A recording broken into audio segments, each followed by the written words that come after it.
294টি আসন, টার্গেট 148টি। বঙ্গ বিজেপি প্রথমবারের জন্য শাসন ক্ষমতায়, নাকি তৃণমূল টানা চতুর্থবার রাজ্যে শাসন ক্ষমতায় অধিষ্ঠিত হতে চলেছে। নমস্কার বন্ধুরা, আরও একটি নতুন ভিডিও আমার ছোট্ট YouTube channel wake up West বেঙ্গলে আপনাদের সামনে উপস্থাপন করতে চলেছি। আজ আপনারা দেখুন 26-এর হাই ভোল্টেজ বিধানসভা আসন শিলিগুড়ি বিধানসভা আসনে দুই হেভিওয়েট বিজেপির শঙ্কর ঘোষ এবং উত্তরবঙ্গ উন্নয়ন মন্ত্রী গৌতম দেবের মধ্যে লড়াইয়ে সম্ভাব্য ফলাফল কী হতে পারে।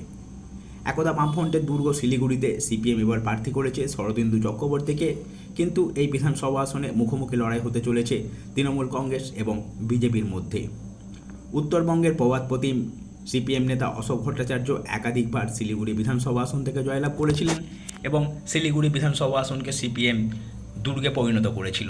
বহুবার অশোক ভট্টাচার্য শিলিগুড়ির মেয়র পদে অধিষ্ঠিত হয়েছিলেন।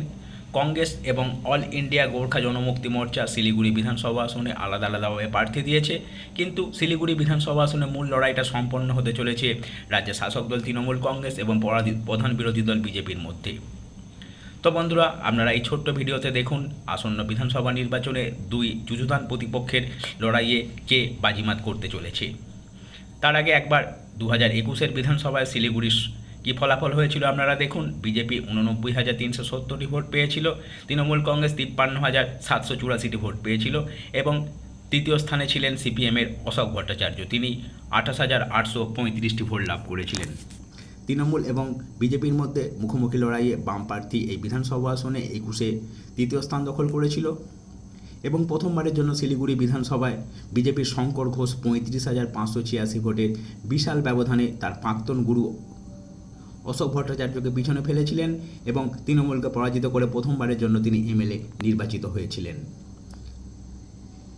গত লোকসভা নির্বাচনের প্রেক্ষিতে বিজেপি বিধানসভার যে ভোট পেয়েছিল তা অনেকটাই বাড়িয়ে 1,14,570টি ভোট পেয়েছে। তৃণমূল কংগ্রেস অনেক পিছনে ছিল, তারা লোকসভা নির্বাচনে 48,561টি ভোট লাভ করেছিল এবং দার্জিলিং লোকসভার অন্তর্গত শিলিগুড়ি বিধানসভায় কংগ্রেস প্রার্থী দিয়েছিল, তারা শিলিগুড়ি বিধানসভায় মাত্র 10,732টি ভোট পেয়েছিল। তো বন্ধুরা, বিধানসভার ব্যবধান অনেকটাই বাড়িয়ে বিজেপি তৃণমূল কংগ্রেসের তুলনায় গত লোকসভা নির্বাচনের প্রেক্ষিতে শিলিগুড়ি বিধানসভায় প্রায় 66,000 ভোটের বিশাল ব্যবধানে এগিয়ে আছে। বন্ধুরা, নরেন্দ্র মোদী শিলিগুড়িতে ইতিপূর্বেই শঙ্কর ঘোষের সমর্থনে সভা করে গিয়েছেন এবং নরেন্দ্র মোদীর জনসভা প্রায় জনসমুদ্রে পরিণত হয়েছিল, তা বলাই বাহুল্য। উত্তরবঙ্গের উন্নয়ন মন্ত্রী তথা শিলিগুড়ির মেয়র গৌতম দেবের সঙ্গে বিজেপির প্রথমবারের জন্য জেতা এমএলএ শঙ্কর ঘোষের একটা লড়াই দেখতে চলেছে শিলিগুড়িবাসী এবং এই লড়াইয়ে শঙ্কর ঘোষ তৃণমূলের হেভিওয়েট প্রার্থী গৌতম দেবকে অনায়াসে হারিয়ে আরও একবার বিধানসভায় পা রাখতে চলেছেন। বন্ধুরা, নতুন নতুন রাজনৈতিক বিষয়ক ভিডিও দেখার জন্য প্রতিনিয়ত আমার চ্যানেলের পাশে থাকুন। ভিডিওটি দেখার জন্য আপনাদের ধন্যবাদ।